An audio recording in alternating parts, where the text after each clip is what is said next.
Antes de existir o tempo, existia ele, não um Deus, não um homem, mas um ser de luz, cujo brilho era tão forte que ofuscava até os anjos ao seu redor.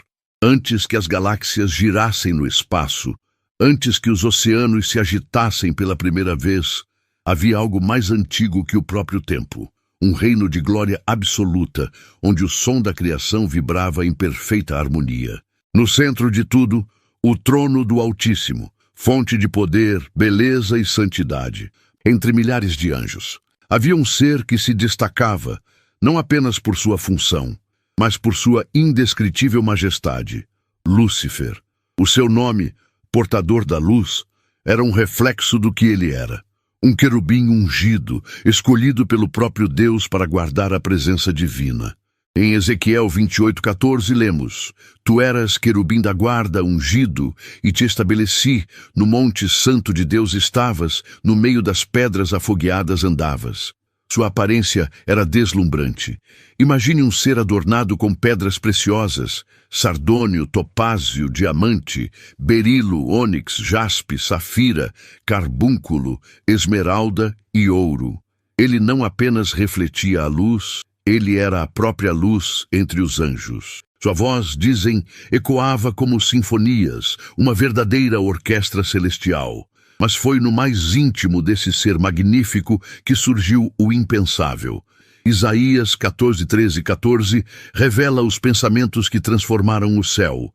Eu subirei ao céu, acima das estrelas de Deus, exaltarei o meu trono, serei semelhante ao Altíssimo, o orgulho, a semente silenciosa da rebelião. Como uma rachadura num cristal perfeito, esse pensamento quebrou o equilíbrio eterno. Lúcifer começou a questionar, primeiro em silêncio, depois em conversas. Talvez tenha dito, por que só um deve governar? Ou, se fomos criados com glória, por que não podemos também reinar? A dúvida virou influência, a influência sedução. E então, 1/3 dos anjos do céu passou a segui-lo. A guerra já havia começado antes da primeira batalha. Apocalipse 12:7-9 descreve o clímax desse levante. Houve batalha no céu.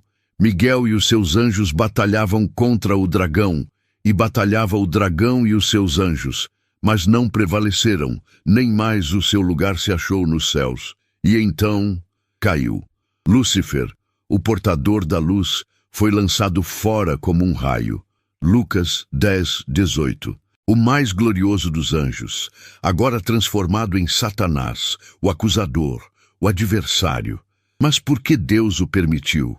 Talvez porque o amor verdadeiro só possa existir onde há liberdade. E onde há liberdade, há o risco da escolha errada. Assim começou a mais antiga das guerras. Não por território, mas por almas. Não com espadas, mas com decisões. Uma guerra invisível, que ainda arde nos bastidores da história. E Lúcifer, agora caído, jamais esquecerá a luz que um dia habitou, e fará de tudo para que mais ninguém a veja. Lúcifer havia perdido o céu, mas ganhado algo novo, um campo de batalha. Quando caiu, Lúcifer não foi lançado ao vazio do nada. Não, ele foi lançado à Terra, um planeta recém-criado, puro, intacto, ainda fresco com o sopro do Criador, um paraíso em formação, mas agora tocado pelas sombras. O som do impacto de sua queda ecoou através do mundo espiritual, como uma fenda aberta entre luz e trevas. A terra, ainda sem pecado, receberia agora a presença daquele que conhecia os céus, mas agora ardia em ódio contra eles. E foi nesse palco que surgiu a maior obra de Deus, o homem. Adão foi moldado do pó, com detalhes divinos.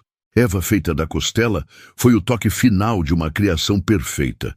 E então o Éden floresceu, um jardim onde o próprio Deus caminhava ao entardecer. Gênesis 3:8, em comunhão direta com suas criaturas. Mas nos arbustos desse paraíso, ele observava. Satanás, agora transfigurado, não era mais o querubim radiante. Sua forma mudou, mas sua inteligência permanecia intacta. E sua obsessão se tornara clara. Se eu não posso reinar no céu, reinarei na terra. Ele sabia que não poderia enfrentar Deus diretamente. Então, atacaria o que Deus mais amava, a humanidade. Mas ele não viria com força bruta. Virá com palavras, com dúvida, com sutileza. Foi então que se manifestou em uma forma surpreendente, uma serpente.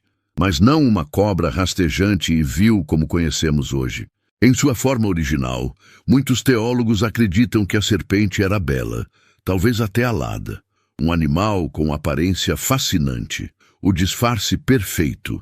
E então, no centro do Éden, diante da árvore do conhecimento do bem e do mal, a voz do engano falou pela primeira vez. É assim que Deus disse: não comereis de toda a árvore do jardim? Gênesis 3:1. Não foi uma negação, não foi uma ordem. Foi uma pergunta, carregada de insinuação. Eva respondeu explicando o mandamento, mas Satanás sabia, a semente da dúvida havia sido plantada. Certamente não morrereis. Gênesis 3:4. Ali, a mentira entrou no mundo. Um ato de desobediência, um simples fruto, tornou-se a explosão que rompeu o elo entre o céu e a terra. Adão e Eva comeram, e algo que nem mesmo eles compreendiam, morreu. A presença de Deus já não era bem-vinda.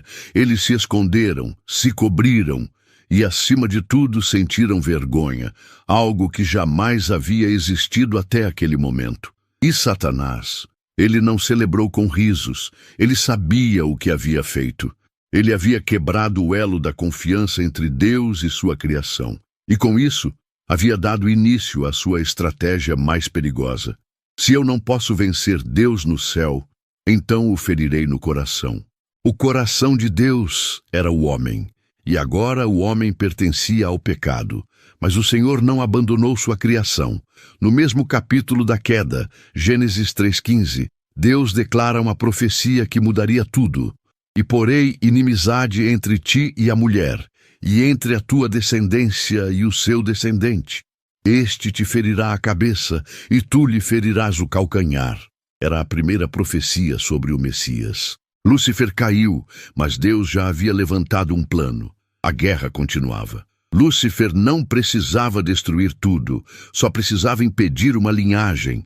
Com a queda do homem e a separação entre o Criador e a criatura, a terra mergulhou num novo ritmo, o da dor, do suor, da morte, mas algo ainda permanecia vivo, a promessa. Deus havia anunciado que da mulher viria um descendente que feriria a cabeça da serpente. E Satanás, mestre estrategista, compreendeu o peso disso. A guerra, agora, ganhava um novo objetivo: impedir essa linhagem de nascer. Ele observava gerações, e onde via fraqueza, soprava tentação. Onde via autoridade, inspirava corrupção. Ele não precisava aparecer, bastava influenciar. Foi assim nos dias de Caim e Abel. A primeira descendência de Adão já foi palco do ódio. Satanás incitou Caim com ciúme, raiva e orgulho. E Caim matou Abel, aquele que andava em justiça.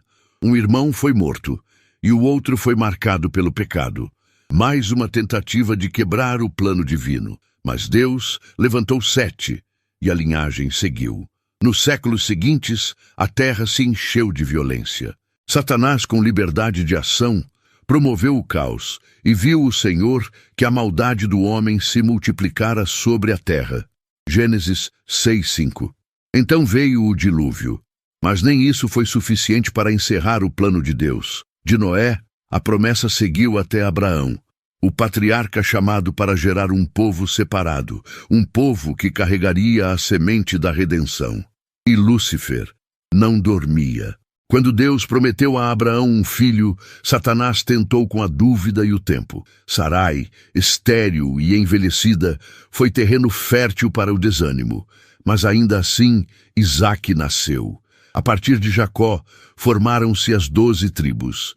E o inimigo, vendo essa nação crescer, decidiu agir com mais força.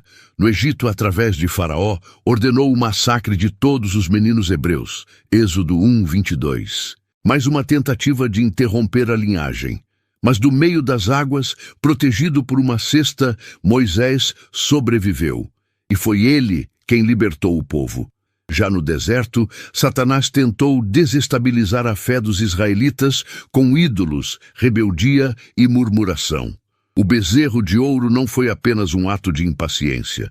Foi uma armadilha espiritual, um ataque à fidelidade. E mesmo com promessas, vitórias e milagres, o povo oscilava. Por trás disso tudo estava ele. Quando Israel entrou na Terra Prometida, Lúcifer plantou nações ao redor com deuses pagãos, sacrifícios humanos e rituais sombrios. Os cananeus, os moabitas, os filisteus, todos eram instrumentos indiretos do caos. Mas Deus levantou reis, e Satanás os atacou. Saul, primeiro rei de Israel, começou humilde, mas foi corrompido por inveja, medo e desobediência. Perdeu o trono e a sanidade. Davi, o homem segundo o coração de Deus. Satanás tentou através da lascívia e conseguiu arrancar dele um pecado, o adultério com Batseba e o assassinato de Urias. Mas Deus restaurou Davi, e de sua linhagem viria o prometido. Então veio Salomão, e com ele a grande oportunidade do inimigo. Apesar de sua sabedoria, Salomão se entregou a mulheres estrangeiras, e com elas a ídolos e cultos estranhos. Em 1 Reis 11, lemos que ele edificou altares para Moloque, Quemos e outros deuses abomináveis. O próprio rei de Israel, adorando demônios. Era tudo o que Satanás queria. O reino se dividiu. Israel e Judá, antes unidos, tornaram-se territórios vulneráveis, cheios de idolatria e corrupção. E ainda assim, Deus mantinha sua promessa viva. Mesmo nos dias sombrios dos profetas, onde reis maus como Acabe e Manassés entregavam o povo à feitiçaria e à injustiça, a linha davídica não foi destruída. O inimigo rugia, mas a esperança sussurrava. Deus ainda tinha um plano. Ele tentou impedir, tentou corromper, tentou matar, mas mesmo assim ele nasceu. A escuridão pairava sobre o mundo. O povo escolhido estava sob domínio estrangeiro, humilhado, dividido. Os profetas haviam silenciado. Por 400 anos, nenhuma palavra vinda dos céus foi ouvida. Parecia que Lúcifer havia vencido. Ele havia manipulado reinos, corrompido sacerdotes, pervertido tradições sagradas. A religião havia virado um teatro, o templo um mercado, a esperança uma lenda. Mas foi então, no silêncio da noite, longe dos tronos e dos palácios, que o plano eterno se cumpriu. Um bebê, um choro frágil, uma manjedoura. O Verbo se fez carne. O filho prometido, o descendente da mulher, havia chegado. Jesus. Satanás estremeceu. Ele tentou matá-lo ainda bebê. Usou Herodes como instrumento, ordenando o massacre de crianças inocentes. Mas José teve um sonho, e a criança escapou. Durante 30 anos ele esperou, observou, tentou entender. E então, no deserto, ele mesmo veio tentar. Se és o Filho de Deus, mas Jesus não caiu. Não como Adão. Aqui estava o segundo homem, o homem perfeito. Aquele que não cederia ao orgulho, à fome ou à vaidade. Então Satanás recuou. Por um tempo, ele se infiltrou entre os líderes religiosos. Incitou inveja, medo e ódio. E quando viu a oportunidade, entrou no coração de um amigo, Judas. Na cruz, Lúcifer acreditou que havia vencido. O Filho de Deus, sangrando, humilhado, despido, morrendo como maldito. Mas ele não sabia. Não compreendia que aquele sangue era o pagamento. Aquela morte era a chave. E no terceiro dia, a luz rompeu a tumba. Jesus ressuscitou.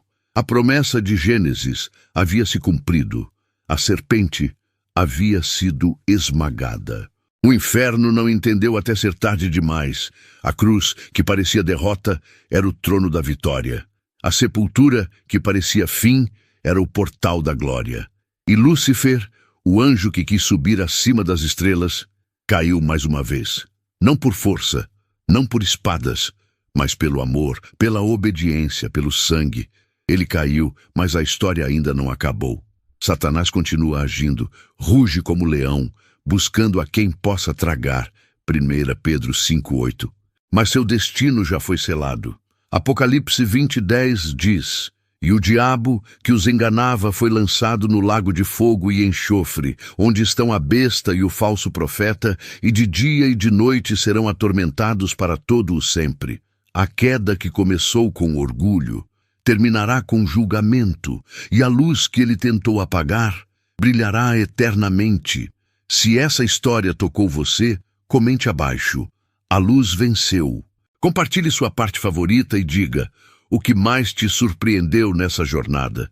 Inscreva-se no canal para continuar descobrindo os segredos mais ocultos da Bíblia. Curta, compartilhe e nunca pare de buscar, porque cada história na Bíblia esconde um universo de verdades eternas.